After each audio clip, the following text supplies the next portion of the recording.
get changed really quick, but it's okay. I have shorts on. Now, in New Zealand they wear these. It's called a piu-piu. The piu-piu is worn around their waist like this. It's also worn with a cloak. But the men, they would wear this across their shoulder. Can you say this word? Rapaki. Rapaki. Good, good. That's what this is. So this is how it's worked. Rapaki is one across here. I have one more thing to show you before I do my next dance. In New Zealand, the natives, everyone calls them Maoris. That is not how you say it. You call them Maori. Now the Maori used to wear on their face what they call a moko. You would know it as a tattoo. They would carve it into their face. It was very, very important. It had a lot of reason and meaning. They did not use needles, they actually used chisels. So a lot of people died from it. I'm glad they don't do it anymore. But I'm going to show you with a pencil on half of my face some of the designs and what they meant. But today, personally, I don't think we need them. First, here on your forehead, this was your rank. What rank you had in your tribe. The higher the rank you had, the more lines you would have on your forehead. So if I was a chief, my whole forehead would be covered with these lines. I'm doing this with a pencil. This was not done with a pencil. This was done with a very sharp tool, like a chisel, carved into your face. And when it was done, you weren't even allowed to say, ouch. You had to be quiet. This was your signature on your nose. Now when the Treaty of Waitangi was signed, the Maoris, the chiefs, they would sign it with their tattoo that was written on their nose. It would look something like this. Down here is called your wairua. That was your spiritual standing. The women only had it here and on their lips. Now the man would have it here too, but they would have it on their whole face. It would look something like this.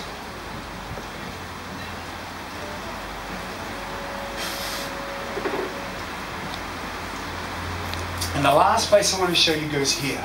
This was your work, what work you did in your tribe. You had to be very careful because this was a soft area of your face. You did not want this to go right through. Now it was said when the old people smoked their pipes, the smoke would come out of their cheeks.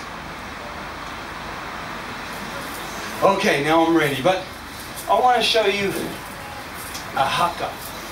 Now a haka is done in New Zealand. Ha means breath, or ka means ignite. So you ignite your breath. That's what you do when you do a haka. So before I do a haka, I need two of the biggest and ugliest guys here. Yeah, big and ugly, that's what I need. Yeah, you gotta be the PR man. Out you come. And I need another guy. I need another person, another man. Women, chuck your man forward. I need another man. Yeah, up you come. Give him a big hand. Okay, you stand there, you stand there. These two guys, they're big, but they're not ugly enough. So I gotta help them with the ugly part. This is how I do that. Okay, here we go. Oh, I got hair? Just for the minute. You knew that, didn't you? I did. There we go, that's beautiful. And here's our next one. This next one, Bob Marley. We have here. Beautiful. Okay, now just spread out a bit, take your feet apart, bend your knees, take your arms out and shake your hands. First your eyes, go like this with your eyes, open them right up. Yeah. Now when I say this word, hope, as loud as you can, you go, hey, like that. Ready? Hope. Give them a clap, that was pretty good. That was pretty good. Okay. Hands out like that again. The next time when I say hope, you go he, then you go ha, and then you go yeah. I don't know if he's pants when you do it. Well, go he.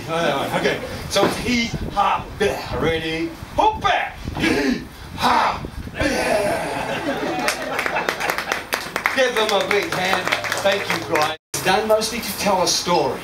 This haka I'm going to do for you, you might see a team called the All Blacks do when they play rugby. It's called kaumate. Kaumate means tis death, tis death. Kaora means no, tis life. He was going to be killed and then he gained his freedom.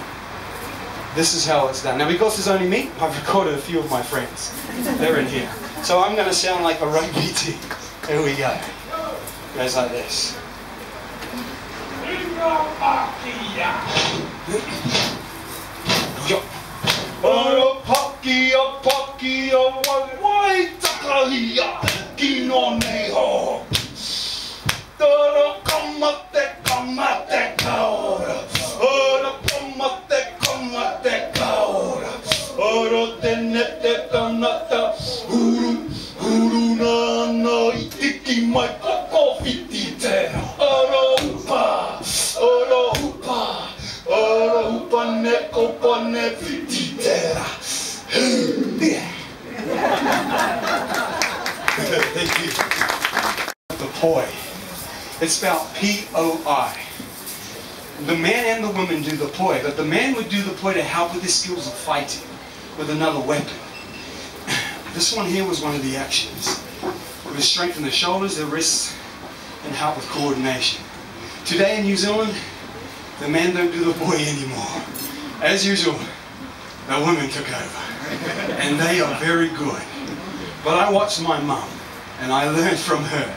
So I'm going to show you the poi.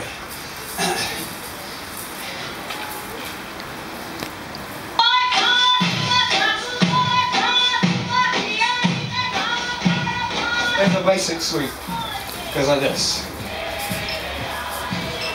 Just like skipping. Now it's very important that you can skip. First one, I cross. This next one, I made up. I call this one a helicopter. You know, if I hit, I crash. Very good for coordination, timing, and rhythm. So, ready for takeoff. This one, the next one is called the wings of the bird. As the bird flies. And the bird flies over the hill.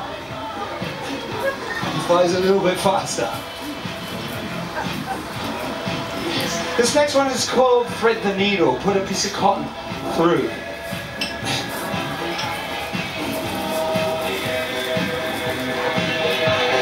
Ooh. It's all done to my mic. This next one is, this is another windmill, but this windmill, it actually goes this direction. One behind and one in front. Now if you ever want to do fire poi, you do it with these first. If you hit yourself, you escape. It's done like this. This next one might look easy, but if you ever tried to pat your head and rub your tummy, that's what this one is like. Just doing that. Now I got to change the arm, so we sprint it here. We speed this one up.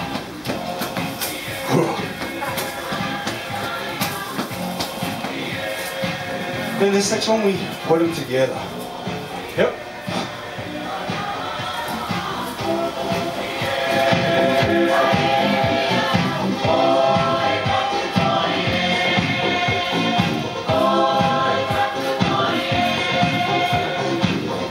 Finish it off.